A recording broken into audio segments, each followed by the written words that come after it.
안녕하세요. 오토캐스트 신승용입니다. 2023 서울 모빌리티 쇼가 드디어 막을 내렸습니다. 저는 프레스데이인 30일과 다음날 31일 그리고 4월 4일 이렇게 행사장에 갔었는데요. 먼저 이번 행사를 준비하신 모든 분들의 노고에 감사와 박수를 보냅니다. 그리고 많은 분들이 현장을 방문하셨고 영상으로도 보셨을 텐데요. 이 행사가 마무리된 이 시점에서 조금 다른 시각의 개인적인 느낌과 의견을 좀 정리해볼까 합니다. 먼저 현대차 그룹이 가장 큰 공간을 차지했죠. 현대차와 기아, 제네시스 부스에서 전시차로는 단연 EV9이 일반 관람객에게 가장 화제였는데요. 저 같은 경우 공식적으로 또 비공식적으로 이전부터 이런저런 정보를 접하고 이 비보도를 전제로 양산 직전에 이 프로토타입도 몇 차례 봤기 때문에 엄청 새롭진 않았어요. 오히려 소나타가 이 페이스리프트 모델임에도 더 신선했고 새로웠습니다. 제네시스는 X 컨버터블을 내놓았는데 그럴 거면 3일 뉴욕에서 선보인 GV80 쿠페 콘셉트를 내놓았으면 어땠을까 싶네요. 물론 제네시스 브랜드가 미국과 유럽 시장에서 이 자리를 잡기 위해 많은 노력을 하고 있지만 이 안방인 국내에서도 조금 더 성의를 보여줬다면 좋겠습니다.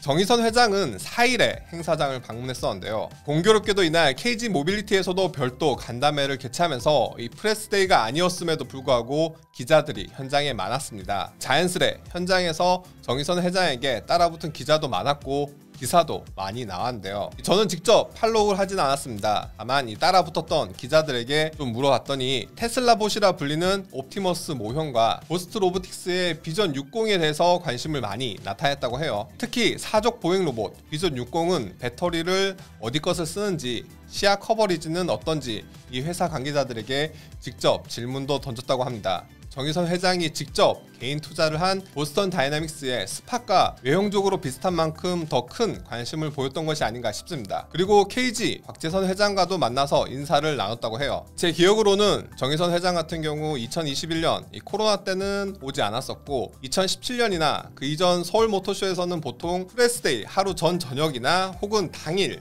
오후 늦은 시간대에 인파가 적을 때 행사장을 방문했었는데요. 올해는 현대차 그룹 관계자들에게 확인한 결과 2023 부산 엑스포 유치와 관련해 3월 말 해외 일정으로 나가 있었다고 합니다.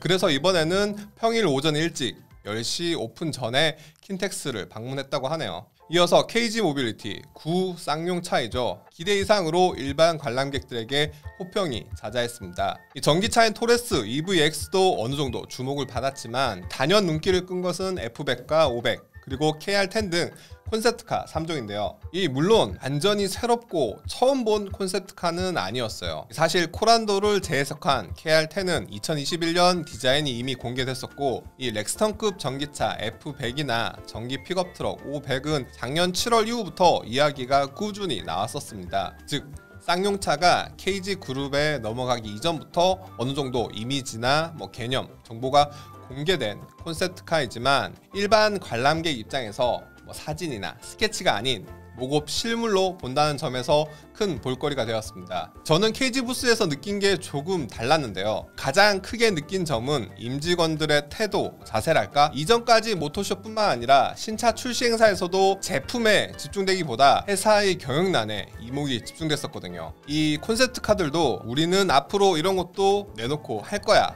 란 메시지는 사실 동일한데 과거에는 하루하루 급급한 느낌, 뭔가에 쫓기고 집중하지 못하는 이 산만한 분위기, 뭔가 짠해서 우리는 괜찮다 그런 이 포장을 했다면 이제는 이 성패를 떠나서 진짜 곧 내놓는다, 정말 기대해달라 이런 자신감 넘치는 마음가짐이 보였습니다. 이 정의선 회장에 이어서 KG 곽재선 회장 이야기도 안 할 수가 없겠는데요. 제가 오랫동안 봐온 것은 아니지만 확실히 기자들이 좋아할 만한 타입이에요. 만날 때마다 기사거리, 아이템, 아젠다 등을 툭툭 쉽게 던지는 것도 그렇고 이 말이나 메시지를 명확히 쉽게 전하더라고요. 물론 최고 경영진의 이러한 성향은 양면성이 있습니다. 테슬라 일론 머스크를 보면 알듯이 이렇게 언론에 쉽게 노출해서 메시지를 잘 표출하는 성향은 이 말실수로 인한 오너 리스크가 분명히 존재하거든요. 그래서 이 홍보나 의전 등에서 기자들이랑 접촉을 할 때 예상되는 임원들은 커뮤니케이션 스킬이나 메시지 등에서 미디어 트레이닝을 하는데 곽재선 회장은 딱히 그런 것도 없이 잘한다라고 하더라고요. 대신 KG그룹 산하에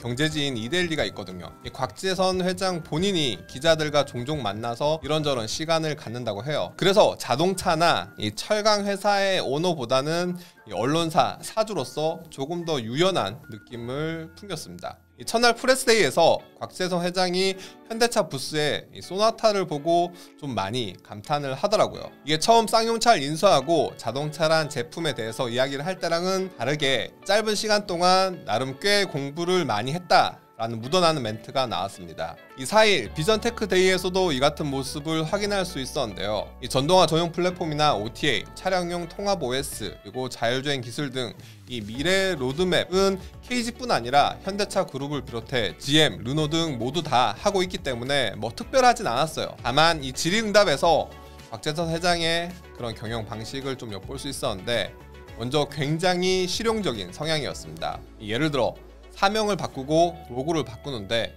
이 한국 GM이 쉐보레를 도입했을 때, 그리고 최근 기아차가 기아로 바꾸면서 사명과 로고를 바꿨을 때를 보면 전시장 간판부터 생산 현장과 홈페이지, 차량 엠블럼, 명함, 사업자 등기, 이메일 주소 등 수백억 이상의 비용이 발생했거든요. 이 쌍용차에서 KG 모빌리티로 바뀌는 것도 마찬가지라 그 비용을 어떻게 할까라고 질문이 나왔었는데 의외의 답변을 내놓더라고요. 이 완전히 과거를 단절하고 바로 즉시 새 출발을 하는 것이 아니라 이 페이드인, 페이드아웃처럼 서서히 하나하나씩 바꾸겠다고요. 이 소비자들이 단번에 쌍용차를 잊을 수 없기 때문에 쌍용차와 KG가 한동안 공존할 것이라고 합니다. 차량 엠블럼 역시 내수에 3서클 엠블럼과 수출에 윙 엠블럼이 있었는데 이 윙 엠블럼으로 모두 통합하기로 했죠. 통합해서 비용을 줄이는 것 외에 굳이 새로운 로고를 만들지 않는 것도 내수와 달리 해외 시장에서 기존 쌍용차가 쌓은 인지도를 어느 정도 이어가겠다는 것으로 보여집니다. 새로 회사를 사서 막 이것저것 바꾸는 것보다 서서히 하나하나씩 최소의 비용으로 최대의 효과를 이끌어내겠다는 방침이죠.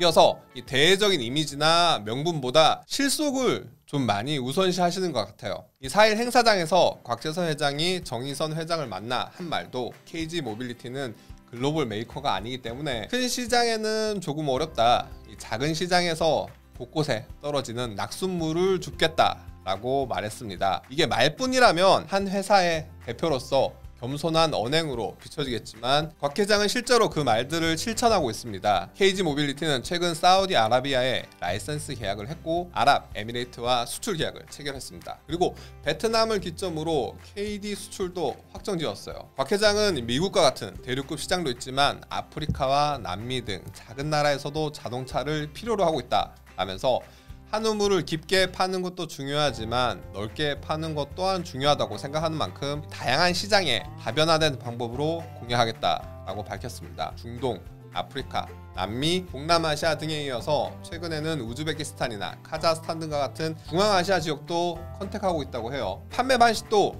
완성차의 수출이나 현지 법인 설립 및 현지 생산이 아니라 CKD, DKD 등도 좋고 브랜드 및 엠블럼도 관계없이 위탁 생산까지 할 수 있다는 태도입니다. 기존 다른 완성차 업체들과는 전혀 다른 모습이에요. 정말 철저하게 언더독의 입장에서 뭐든 시도해서 캐파를 늘리겠다라는 자세를 엿볼 수 있는데요. 이 법정 관리인이나 전문 경영인이 아니라 명확한 방향성을 가진 오너가 경영 전반에 나서면서 회사가 조금씩 올바르게 나아가고 있다고 생각됩니다. 그렇다고 해서 5년, 10년을 이어갈 장대한 비전을 보여줬다고 하는 건 절대 아니에요.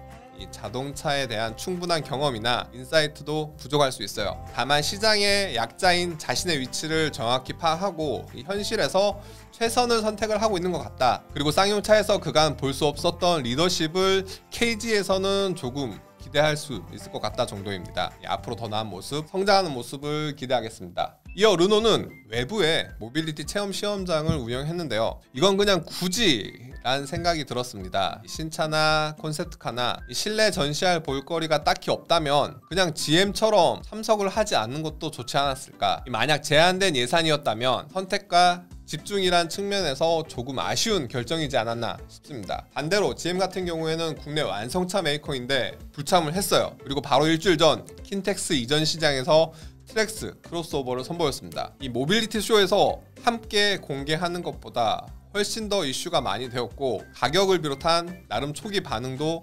성공적이라고 보여집니다. 더욱이 아주 작았지만 이 서비스 브랜드 AC델코 부스를 마련하면서 어느 정도 면피는 했어요. 어떻게 보면 실속도 차렸고 명분도 어느 정도 갖췄다고 보여집니다.